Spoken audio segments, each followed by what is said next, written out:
Muy, pero muy buenas noches. ¿Qué tal? ¿Cómo están? Esto es Eje, Ezequiel Gigante Entrevista, donde entrevistamos a un montón de personas de diferentes especialidades, ocupaciones. Todas las entrevistas que aquí se dan se suben al canal de YouTube Ezequiel Gigante Entrevista. Ahí pueden ver a todas las personas que hemos entrevistado desde que inició la cuarentena hasta que termine. Vaya uno a saber cuándo terminará. De todas desde el Instagram elgigante.ezequiel. Pero bajan a las 24 horas e inevitablemente las subimos al canal de YouTube Ezequiel Gigante Entrevista. ¿Qué tal, estimado Nicolás Márquez? ¿Cómo estás? ¿Cómo estás, Ezequiel? Bueno, la nota anterior había sido un poco corta, así que me alegra que me hayas convocado para seguir charlando. Y Sí, un saludo a todos. fueron los comentarios que más recibí. Me dijeron, bueno, duró muy poco, estaba espectacular la entrevista, así que bueno, vamos a conversar un poquito más. Suelo hacer preguntas bastante rebuscadas, pero bueno, estás muy preparado.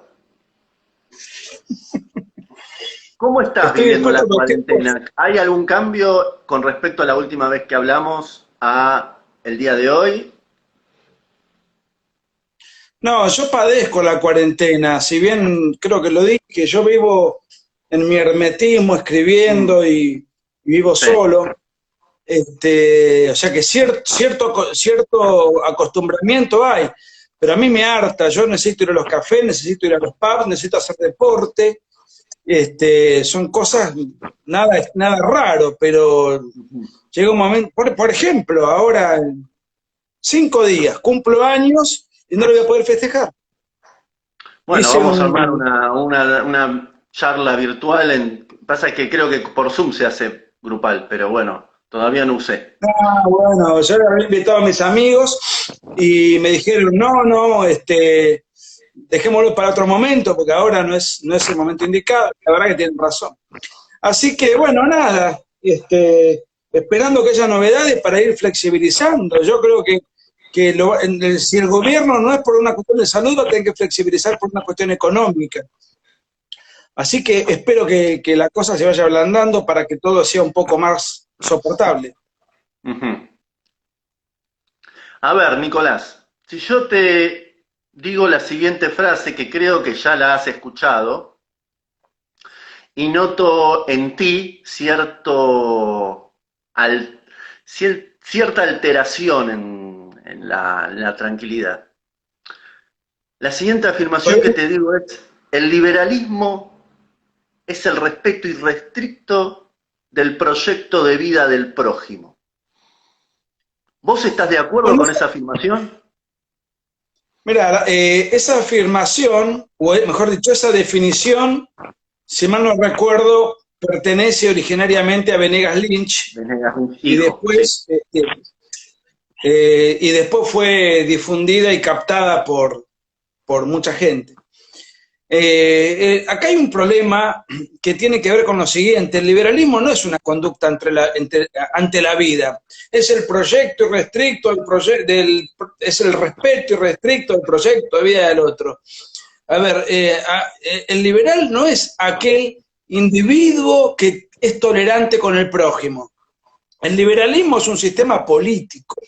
Y esto me lo enseñó Armando Rivas, un gran liberal. El liberalismo no es una conducta ante la vida, es un sistema político. Vos podés tener un proyecto de vida que a mí me puede parecer un horror. Ahora, el sistema político liberal lo que hace es que mientras un individuo no dañe a un tercero físicamente, es decir, no le haga un daño específico, no le robe, no le hurte, no lo mate, dentro de ese paraguas de derechos individuales, cada uno puede hacer lo que quiera. Es el sistema el que te ampara, pero yo puedo detestar lo que vos estás haciendo. Te digo más, aunque uno tenga una tendencia liberal, y no hablo por mí, pero una persona que tiene una tendencia liberal, la vida en comunidad te obliga a reglamentar un montón de cosas. Supongamos, mi proyecto de vida es andar a 200 kilómetros por hora con mi auto. Mm. ese proyecto de vida no se puede respetar. Hay que ponerle un límite de kilometrajes, hay que exigirle carnet de conducir, hay que respetar los semáforos, hay que respetar un montón de cosas, si no tenés multas.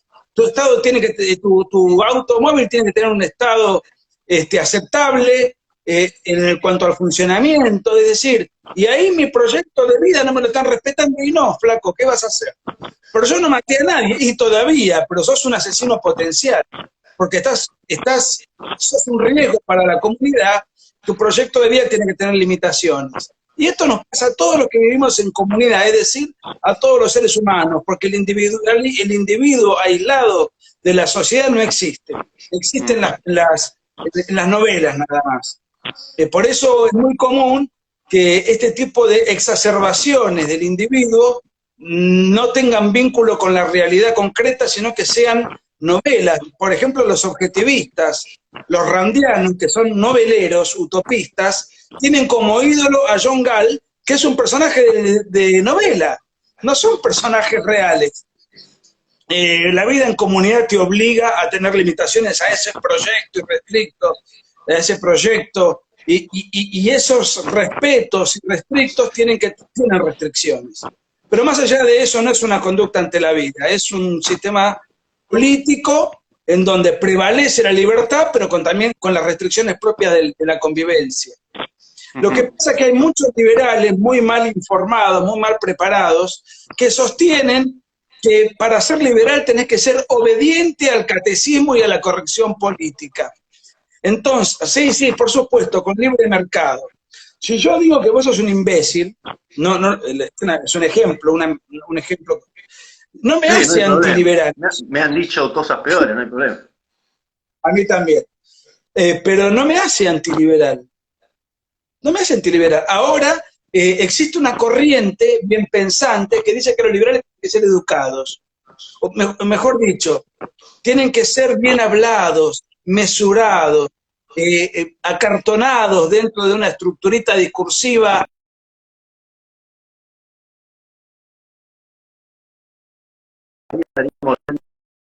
Estaríamos yendo contra la libertad de expresión. Pero la libertad de expresión tiene que, Stuart Mill decía, la libertad de expresión tiene que ser infinita. Lo único que tiene que tener finitud es la acción. Una cosa que yo diga, vos sos un imbécil, otra cosa que yo te parto un palo en la cabeza. Esto último es inaceptable para la vida en comunidad, porque el siguiente el Estado me va a sancionar. Entonces, dicho esto, está el catecismo del liberal bien pensante, el centrista digamos, que solamente se limita demagógicamente a cuestionar los populismos y nada, para mucho más no sirven. Y que todo lo hacen en el marco de un respeto acartonado, aburrido, desprovisto de todo apasionamiento. ¿Alguien puede decir que Javier Milei no es liberal? Absolutamente lo es, sin embargo putea a sus adversarios, y creo que sus adversarios muchas veces merecen esas puteadas. A mí no se me ha considerado liberal y me importa un rábano cómo me consideren, porque tampoco pongo en mis perfiles, yo pongo que soy una persona de derecha, así que pelear por una etiqueta muerta para mí no tiene ningún sentido. Pero se me ha cuestionado desde las nuevas camadas de liberales el ser adjetivador. Y sí, ¿cuál es el problema? ¿Eso hiere sentimientos ajenos? Sí, bueno, que se embromen. Mala suerte. Yo no estoy, digamos, acá para satisfacer los sentimientos de las personas nombradas en un discurso, en una conferencia o en un libro. Es simplemente opiniones mías con mi estilo, con mis formas. Uno tiene que hablar conforme me da la gana. Ahora, si cada opinión que uno hace hiere sentimientos ajenos, entonces no existiría la libertad de expresión. Carlos Marx dice en El Capital que la religión es el opio de los pueblos, le toma el pelo a la religión.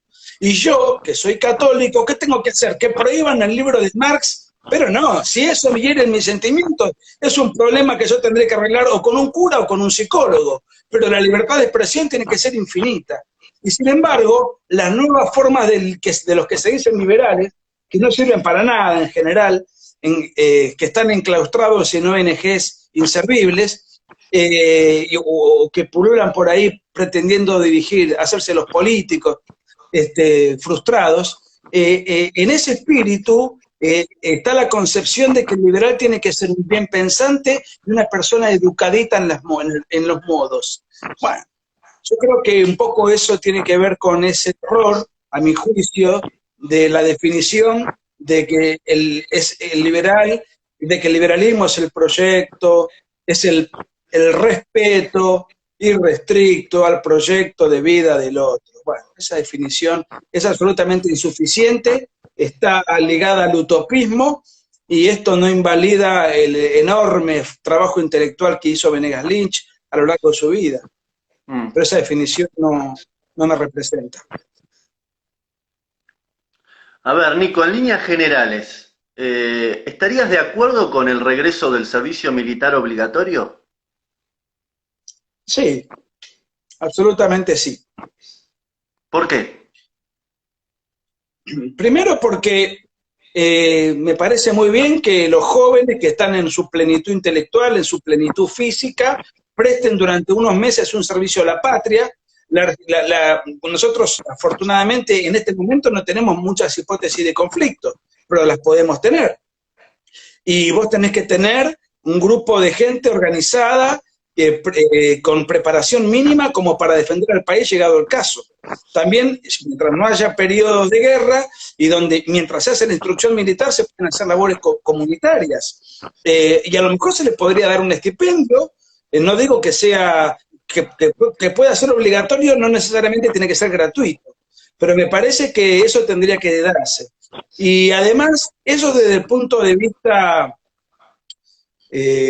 patriótico utilitarista, digamos. Ahora, dentro del punto de vista de cómo está la sociedad argentina, qué mejor que un chico que esté absolutamente desprovisto de toda noción de obligación, que se levanta a la hora que quiere, que no conoce ningún oficio, que no conoce el país y que vive intoxicado por estupefacientes de la noche a la mañana.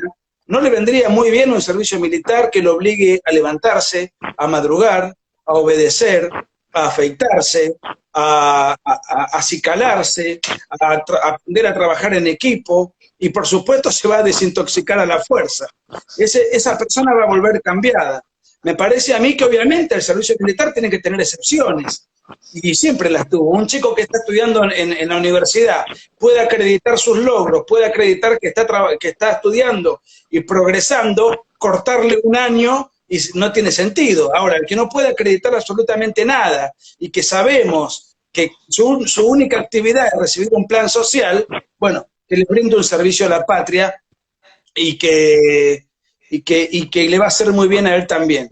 Fíjate vos que ya no es nuestro caso porque no es nuestra generación, pero es muy común que todas las promociones del servicio militar se junten año a año en algún lugar para celebrar y para reencontrarse. O sea, el mito de que son martirizados, golpeados, humillados, vejados, abusados por todo concepto, eso no se da luego en los hechos concretos, porque el sentido de unidad, el sentido de amistad, eso se puede dar durante la etapa de instrucción. Después, lo que prima es la camaradería, es otro espíritu que obviamente es contrario al catecismo reinante. Porque te van a hablar pestes, incluso nunca falta el randiano que va a decir que es una esclavitud, un sistema legalizada. Siempre están estos elementos que por suerte son muy poquititos, pero que intelectualmente molestan. Pero bueno, hay que aguantarlos como toda opinión que hablábamos recién. Uno puede decir cualquier tontería. A ver, Nico, supongamos que Alberto Fernández tiene un periodo de demencia corta, no sé, 4 meses, además de los que ya tiene, y dice, bueno, voy a viajar a donde vive Nicolás Márquez porque recuerdo en mis épocas de militancia en el nacionalismo con ASEF y quiero juntarme con él, y voy a darle una hoja en blanco donde él me va a escribir un decreto de necesidad y urgencia y yo lo voy a firmar y lo voy a sellar. Y lo firma y lo sella, y te deja la hoja en blanco. ¿Vos qué escribirías? No tengo la menor idea, pero lo primero que haría es ordenar que, por ejemplo, todos los agentes que trabajan en el Estado, que no están en planta permanente, sean dejados laboralmente sin efecto. O sea, lamentablemente un decreto no puede expulsar gente que está en planta permanente, porque incluso la Constitución Nacional habla de la estabilidad del empleado público, lo cual es discriminativo, porque una persona que está en un empleo privado tiene que padecer la zozobra de quedarse sin trabajo. Esto pasa en todos los países del mundo, y no está ni bien ni mal, es un dato objetivo, y la persona que trabaja en el Estado tiene el beneficio de la inmovilidad. Eso forma parte atenta contra el principio de igualdad también establecido en la Constitución. Pero bueno, el que está en planta permanente en el Estado es inamovible porque lo dice la Constitución, no puede un decreto modificar la Constitución, pero sí puedo sacar un decreto que diga que todos los agentes del Estado que no son planta permanente, bueno, que queden sin efecto.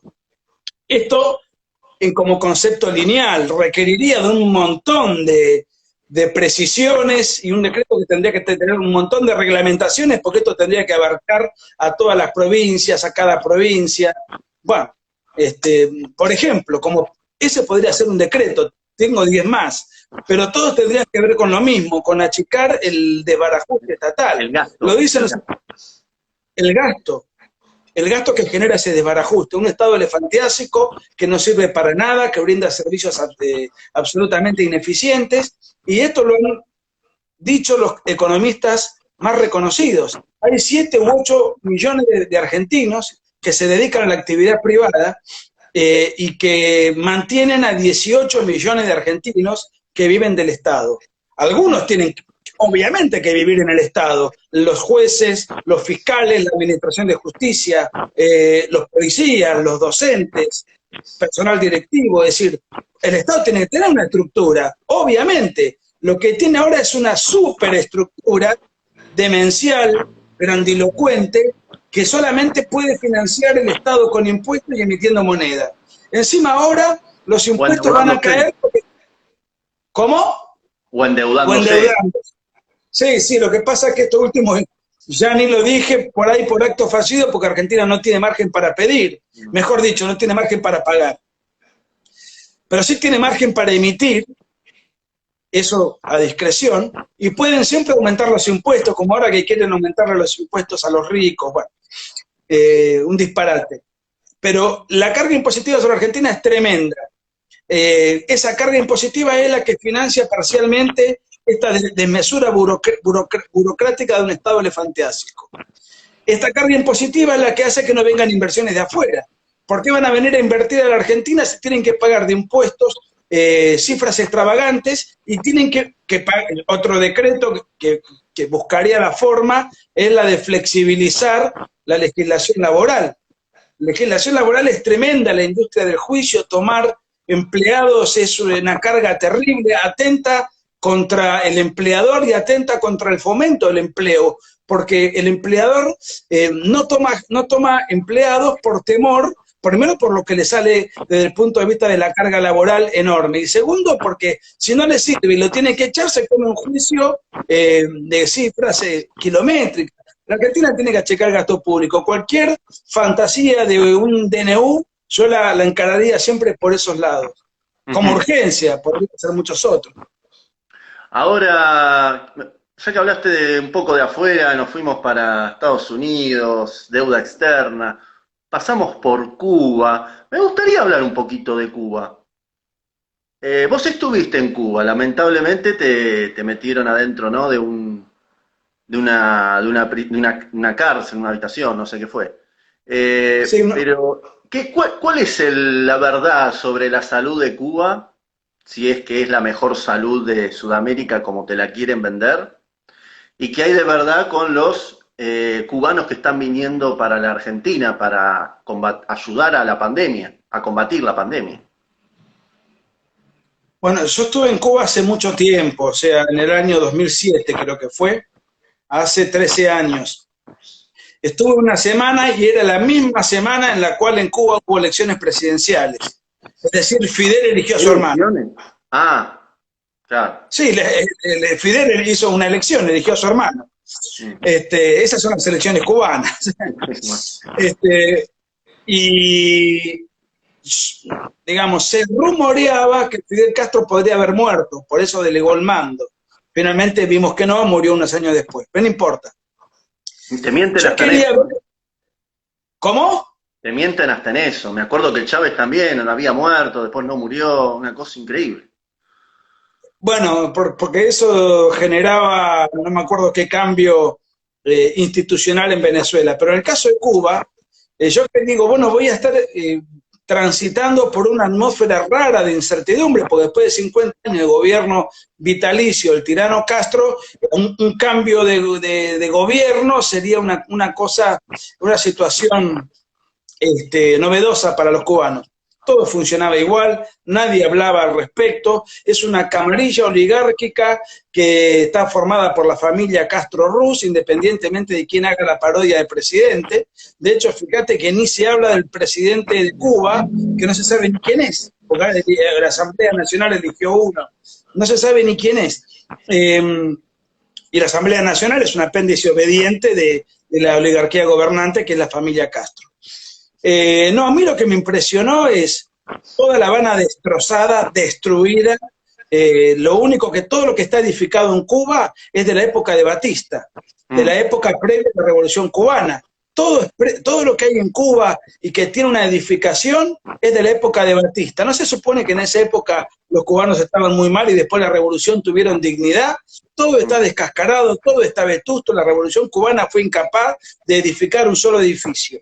No los puede ni pintar, no los ha podido ni pintar. No los ha podido ni mantener ni sostener. Ahora, yo me acuerdo, por ejemplo, en aquella época, en el hotel donde estaba, había máquinas de computadoras que daban internet.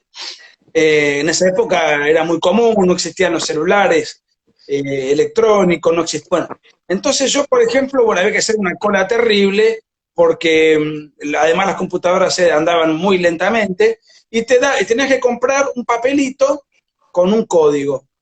Y resulta que por ahí yo digo, bueno, quiero revisar mis correos, pero los papelitos hoy no llegaron. Vamos a ver si llegan mañana. El Estado reparte en determinados lugares donde sabe que hay internet unos papeles, una cantidad limitada. Hoy iba a comprar, quiero un papel, un bono para poder usar internet, y resulta que se habían terminado. Bueno, todo era una escasez tremenda. Y lo que pasa es que yo no hice turismo convencional tampoco. Yo fui a la casa donde estuvo Hilda Molina, médica que viven ahora en Argentina, pero estuvo muchos años no la dejaban salir de la Argentina. Estuve con personas que habían estado presas por opinar distinto del régimen, por escritores proscriptos, y estuve con las damas de blanco, que son las mujeres de los presos políticos, que van a hacer manifestaciones una vez por semana. Yo me daba cuenta en todo momento que me estaban siguiendo, sabía que tenían los días en libertad contados. Eso a mí no me generaba temor, lo que me generaba temor es que me armen una causa y no poder volver a la Argentina. ¿Quién me saca de acá? De todas maneras, yo hice todo lo que tenía que hacer. Incluso fui a la Cruz Roja a donar una determinada cantidad de insumos básicos que no tienen, una aspirina, por ejemplo. Me acuerdo que tuve una reunión con el vicepresidente de la Masonería de Cuba. El vicepresidente era el odontólogo más prestigioso de La Habana, dirigía el departamento de odontología del principal hospital de La Habana, su esposa también era odontóloga, y lo curioso del caso es que este odontólogo estrella tenía 2 dientes. Tenía 2 dientes, nada más. O sea, no había insumos ni para el capo máximo que maneja la odontología en Cuba. Digo, si él tiene 2 dientes, ¿qué le queda al pobre infeliz que va allí a tratar de hacerse un arreglo bucal? No me voy a olvidar nunca de ese dato, de ese detalle. yo me iba a tomar un café a X lugar, venía el camarero y me decía, ¿qué te doy, Nicolás? Era intimidante. ¿Cómo sabe que nos hemos Sí. El un mozo camarero? trabajaba para el régimen. Todos son espías del régimen, todos trabajan en una misma unidad de concepción y de espionaje. Todo el mundo desconfía de todo el mundo. Entonces, por ejemplo, me acuerdo que una vez fui a ver a un escritor que tenía unos albañiles arreglando, y entonces me hablaba todo lo que era en contra, me hablaba en voz muy baja. Mm. O sea, tenía miedo que los operarios que estaban ahí escuchasen y lo delatasen. Todo el mundo desconfía de todo el mundo constantemente. Es un sistema totalitario. Entonces yo le digo al camarero, ¿y cómo sabés que yo me llamo Nicolás? No, porque mi hermano trabaja en el hotel El Vedado, ¿no? Donde estás parando vos. O sea, sí, bueno, te digo que era una Muy raro. situación Todo muy escalofriante. raro. Además yo fui solo.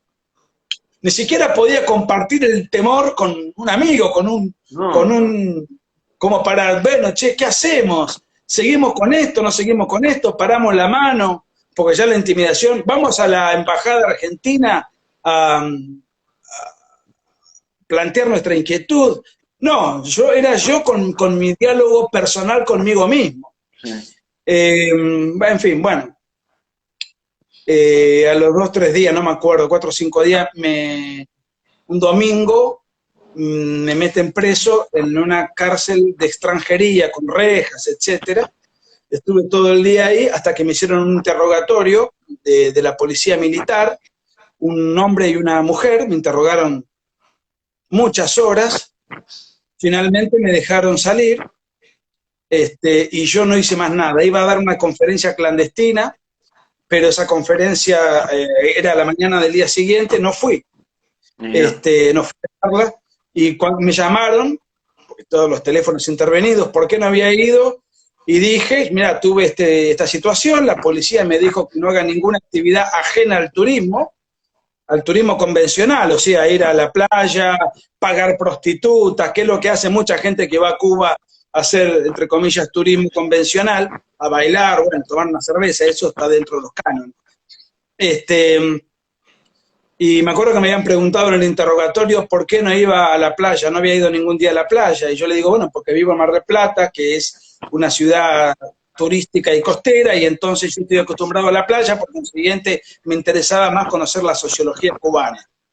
Bueno, en resumidas cuentas, me largaron, pero cuando yo voy a tomar el avión, me vuelven otra vez a detener, lleno de perros y con todo en una dependencia de tipo sótano, lleno de perros y con un montón de policías. Otro interrogatorio, me decomisan toda la valija, me sacan las 2 cámaras de fotos que llevaba, tenía grabados todos los reportajes que había hecho en CDs, me sacan los CDs y me dicen, ¿y esto qué es? Música, digo. Y ahora lo van a escuchar y es mi fin. No salgo de acá. Y me los devuelven. En realidad no tenían en dónde escucharlos, pero quisieron conocer mi Te reacción. devolvió el alma al cuerpo eso, cuando te devolvieron los CDs. No, claro, bueno, fue un buen indicio, pero cuando me volvió el alma al cuerpo es cuando mis valijas no estaban más. Y digo, ¿y mis valijas dónde están? No, las llevaron al avión para ganar tiempo. Ahí yo me di cuenta de que me volví a la Argentina. O sea, habían mandado mis valijas al avión para ganar tiempo, bueno, de ahí ya me llevaban. Cuando subo, incluso yo estaba asustado, porque digo, a ver si el avión por X motivo, porque yo tenía al lado una cubana que iba a trabajar a Venezuela. Entonces yo no quería hablar de mal del régimen ni nada, porque digo, a ver si hasta que no crucemos el mar y estemos en alta mar. Entonces le dije, me acuerdo que estábamos charlando, andate a otro país, aprovechá que te mandan, escapá de esta esclavitud, porque realmente es un sistema de esclavitud, escapá Sí. de esta situación tan agobiante, y resulta que ella estaba como incómoda con lo que yo le decía, porque sabía que era verdad, pero no, estaba como conflictuada. La cuestión es que me acuerdo que todo era gris, no había colores, todo era antiestético. Y en el aeropuerto donde hice el transbordo en Panamá, aire acondicionado, lugares donde vendían golosinas, lugares donde vendían cosas Volviste al capitalismo. Color, mujeres bien vestidas, mujeres lindas, ofreciéndote perfume, chocolates. Buah, tanto fue así que cuando, finalmente, eso fue en el 2006, 2007, cuando en el aeropuerto de Ezeiza llego, que gobernaba el régimen innoble, endemoniado, lamentable, corrupto y corruptor de Néstor Kirchner, yo dije, ay, qué suerte es estar en la Argentina, porque la Argentina al lado de Cuba era un país extraordinario, era volver al futuro. Sí. Así que si yo era bastante inconsciente, tendría 32 años, más o menos, 31, 32, y hoy no lo haría. Si a mí me dicen, tenés que ir a tal lugar, tenés que ir a Venezuela, hacer esto y eso, que en Venezuela el margen de libertad es muy superior al de Cuba. Yo no lo haría. En esa época creo que estaba sobreexcitado por vivencias personales, no por droga, nada raro, pero estaba sobreexcitado por un montón de cosas y es como que era un personaje medio temerario, me quería exponer y si me pegaban un tiro, mala suerte. Pero era como una especie de desenfreno que yo tenía en ese momento y bueno, vamos para allá. Pero la realidad es que hoy no lo haría. No lo haría. Hoy uno está más maduro, conoce más los riesgos, conoce más los costos, los beneficios, y además no tengo ganas es muy estresante, pasé un estrés brutal, y bueno, nada, y eso. Nicolás, ¿alguna vez, porque bueno, los seguidores tuyos son muchísimos, tanto tuyos como de Agustín, en tu caso particular, ¿nunca te sedujo la idea de presentarte a una elección? Bueno, sé que sos, como yo, del Partido Demócrata de la provincia de Buenos Aires, pero ¿nunca tuviste esa inquietud política de presentarte a ver Sí, cómo te va? mira, yo milité muchos años en la Facultad de Derecho, en una organización que yo mismo fundé con otros dos amigos, que llamaba CREAR, Crecimiento Argentino. La militancia era brutal, nos levantábamos, después éramos un grupo importante, pero empezamos siendo tres, nos levantábamos a las 5 de la mañana a pegar los carteles, a regalar las calcomanías, a estar en contacto con la gente, a hablar curso por curso, era tremendo. Fui vocal del centro de estudiantes y el oficialismo era la franja morada y Oh, me dieron la Secretaría de Derechos Humanos, a propósito. sí. Entonces yo todos los días ponía en una cartelera la efeméride de un muerto por la guerrilla en Argentina. Hoy, en el año 74, el mismo 27 de octubre, murió. Bueno, a la semana me sacaron la vocalía de Derechos Humanos y me dieron la de la relación obrero-estudiantil, que me acuerdo no servía para nada. Sí. Bueno, fui candidato a presidente, fui candidato a presidente del centro de estudiantes, saqué el 15% de los votos, lo cual era bastante para las ideas que uno tenía. En el año 93, previo a eso, yo me afilié a la Unión del Centro Democrático, que era el partido de Álvaro Alzogaray, yo que había cumplido 18 años, y 10 años después me afilié a Recrear, que era el partido de Ricardo López Murphy. Desde entonces nunca más me comprometí en política, sí desde el punto de vista intelectual, cultural, pero jamás desde el punto de vista partidario, ni pertenecía a ninguna agrupación, ni nada por el estilo, ni organización, ni estructura, hasta que me siento seducido por el Partido Demócrata, que es el conservadorismo en la provincia de Buenos Aires, sobre todo Claro, por la tradición. a ver, Nico, aclarémosle a los chicos, porque hay muchos chicos viendo. El Partido Demócrata vendría a ser el Partido Republicano en Estados Unidos. Acá se llama Partido Demócrata Nacional, particularmente para Nicolás y para mí, que somos de la provincia de Buenos Aires, es el Partido Demócrata de la provincia de Buenos Aires. Listo, seguí. Lo que Porque si no, pasa, históricamente se llamaba parecemos Partido... compañeros de Hillary Clinton, ¿viste? Y no. No, para que no se malinterprete, ese es el nombre, históricamente se llamó Partido Demócrata Conservador. Bueno, yo me considero un hombre de derecha, así que nunca pude haber estado en otro lugar. Mm. Lo más liviano que estuve fue López Murphy, que me cae muy bien y que lo respeto enormemente, aunque había muchos radicales, lamentablemente, ahí adentro. Pero bueno, fue un espacio donde se sacó el 15% de los votos, casi López Murphy logra alcanzar a Néstor Kirchner e ir a un balotaje con Menem, que hubiese cambiado la perspectiva de la Argentina, que es un país, es un país totalmente desaprovechado, ¿no? Un país peronizado, culturalmente envilecido, moralmente derruido. Bueno, ya sabemos, no vamos a redundar. Bueno, pero no descartamos en un futuro tu inquietud de participar.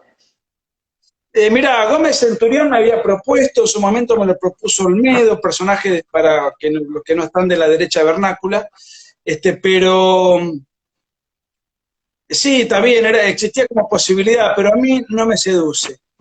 Me seduce más escribir libros, dar conferencias. La militancia partidaria no es para cualquiera. El que la hace, alguien la tiene que hacer. Pero tenés que comerte muchas situaciones poco atractivas, y dentro de eso tenés que tolerar los egocentrismos, las agachadas, las serruchadas de piso. Es un desgaste muy importante, el internismo que hay en cada partido. Sí. Es un desgaste complicado. Entonces, no sé. A ver, Nicolás, vamos a hacer de cuenta, esto es para ver tu círculo íntimo y en quién vos confías más, ¿no? Llegás a la presidencia, fantasiemos un rato, estás tomando cerveza. No, che, estoy tomando Fanta. No me hagas quedar mal. Fanta con algo más. Presidente Márquez, tenés que elegir 2 asesores de extrema confianza, es decir, de tu riñón, un vicepresidente y un jefe de ministros, el primer ministro. Después vamos a ir ministro por 7 ministerios, voy a nombrar, pero ¿a quién? 2 asesores de tu extrema confianza, que vos confías ciegamente. ¿Pero de políticos profesionales? Sos el presidente de la República. O un amigo mío, porque eso no tiene interés para la gente. Sos el presidente y elegís a quien quieras, mientras sea de tu confianza. Yo haría un mix. Pondría gente de mi estricta confianza y políticos profesionales, porque si no, estás armando una organización absolutamente amateur. Y el amateurismo, Santo Tomás decía que la ingenuidad en política es pecado. Entonces, sí tendría gente de mi confianza ajena a la política profesional, porque vos tenés que depositar una carga y delegar y consultar, pero tendría también un aparato profesional, de gente que haya estado en la función pública, que conozca la rosca política, que tenga una estructura, que haya tenido trabajo territorial. Si la política... Bueno, 2 asesores que hayan estado en la función pública. López Murphy y Vicente Massot. López Murphy fue ministro de Defensa y Vicente Massot viceministro de Defensa. No porque tenga una obsesión con la defensa, porque la realidad es que López Murphy es economista, fue también ministro de Economía. Me parece un tipo honestísimo, de ideas pro mercado, y Vicente Massot, además de haber estado en la función pública, yo lo considero el intelectual más sólido que hay en Argentina, y yo me siento de alguna u otra manera, no sé si la palabra discípulo es la adecuada, pero sí me he nutrido de sus libros a lo largo de muchos años. Grande, es un grande. Vicepresidente, una fórmula. Márquez, ¿qué?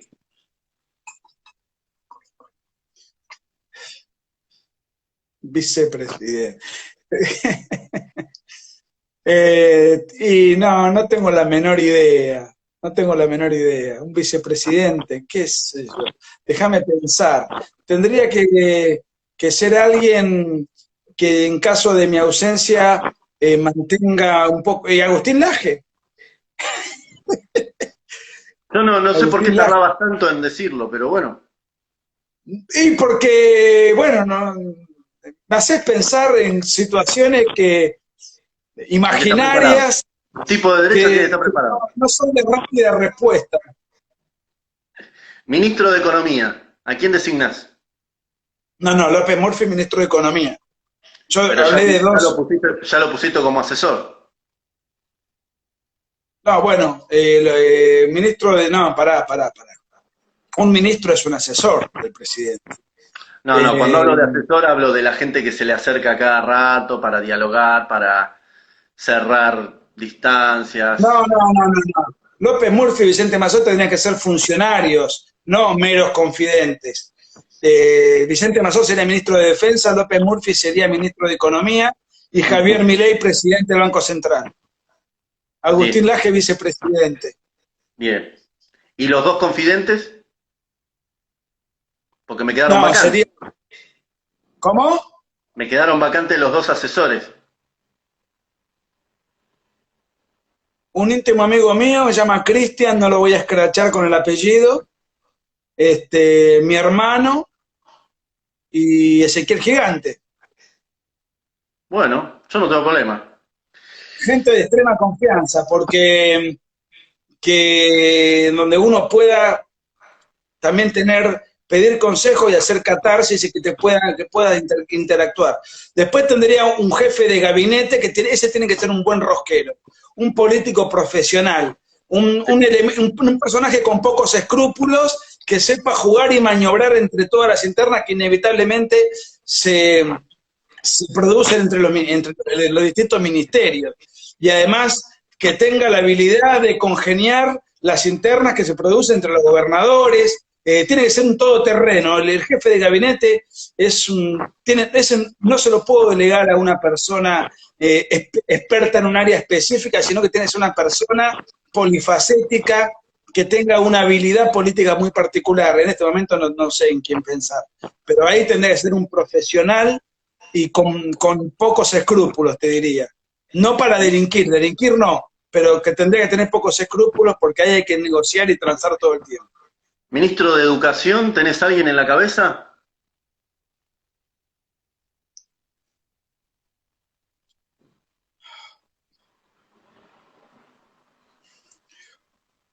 No, Bueno, igual me tenés estás tiempo con... para pensarlo. De acá que asumas.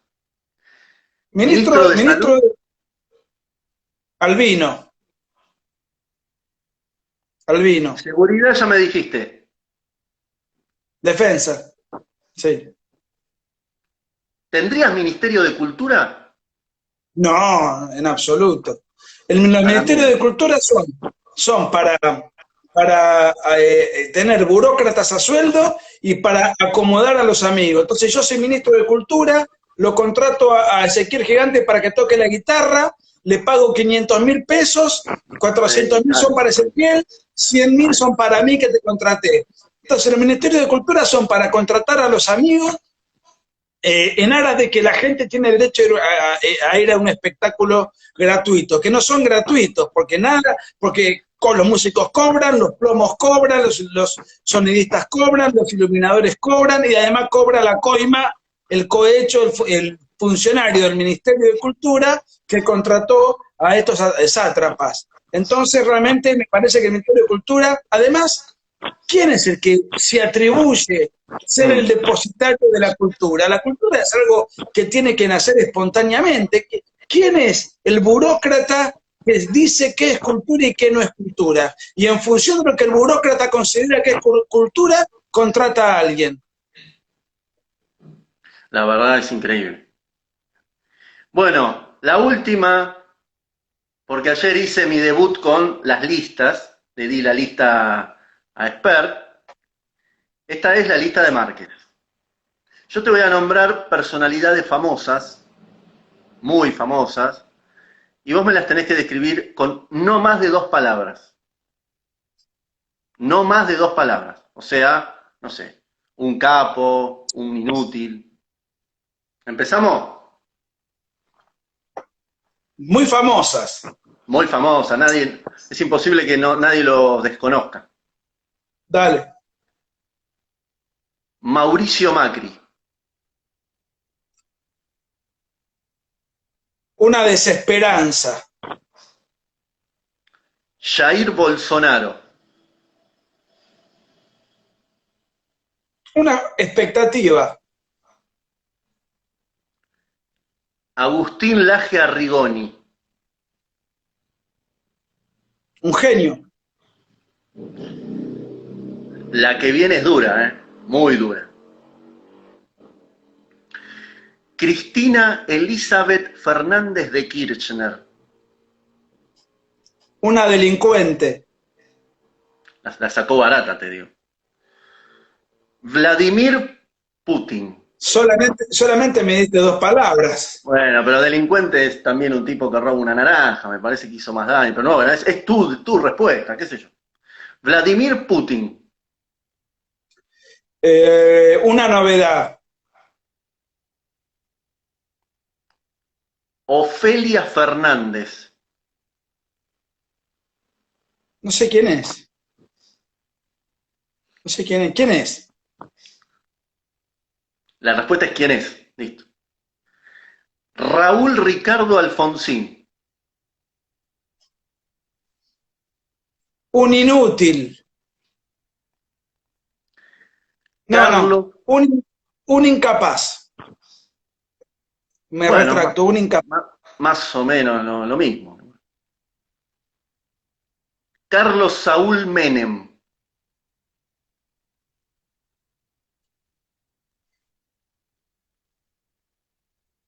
El menos malo. Me hiciste trampa, Ay, hay tres. pero es eh, mal menor. Acá me voy a ir mucho atrás en el tiempo. Juan Manuel de Rosas.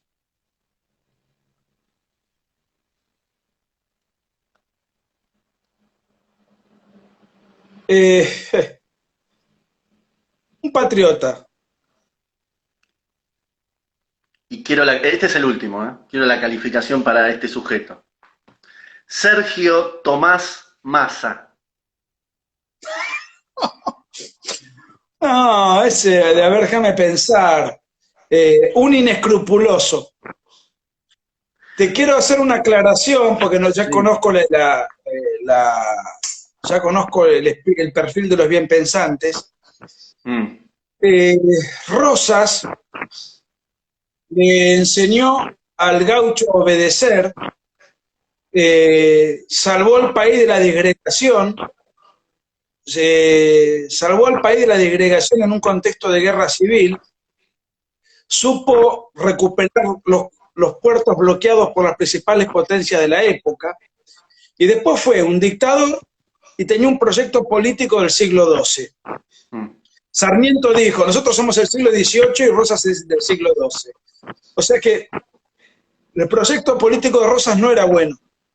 El proyecto político que nace a partir de 1852 y se institucionaliza en 1853 era mucho mejor, Mm. mucho más moderno, y era un proyecto político que, mantenido en el tiempo hasta 1943, o sea, 90 años consecutivos, prácticamente fue un éxito continuo. La Argentina de la nada pasó a ser la sexta potencia mundial. Digo esto porque van a decir es rosista, no, no soy rosista, pero creo que se jugó a pleno por lo que él creía que era el bien de la patria, poniendo su pellejo, su exilio, a su vez como él también mandó exiliar gente, pero Alberdi, que era uno de sus enemigos, fue a Inglaterra a buscarlo para convencerlo de que vuelva al país a manejar como presidente. Mm. Y Rosas, ya cansado, le agradeció y le dijo que no. Alberti. Entonces, le quiero matizar, porque estas antinomias desprovistas de toda connotación ahistóricas, es muy propia del ambiente liberal. Mm. Igual, digamos que se vuelven muy dogmáticos, ¿no, Nicolás? A mí, por lo menos, yo lo veo así. El liberalismo se ha vuelto muy dogmático. Sos liberal o no lo sos, si sos paleo libertario, libertario, anarquista. Y bueno, son chicos que necesitan una identidad. Entonces se aferran a sectas pequeñas. Son edades específicas. Eso después, pasando un poco el tiempo, la madurez te quita esos infantilismos estudiantiles, ¿no? Ujú. Bueno, Eh, estimado Nicolás, 50 y pico de minutos, creo que esta vez cumplimos con la gente, espero que les haya gustado, espero que te hayas sentido cómodo, Nico como querido, y bueno, un honor, una gratitud enorme que nos hayas cedido este tiempo para dialogar, para entretenernos en esta cuarentena, así que agradecido. Gracias por todo y un cariño a los que estuvieron también escuchando. Gracias. Que tengan buenas noches.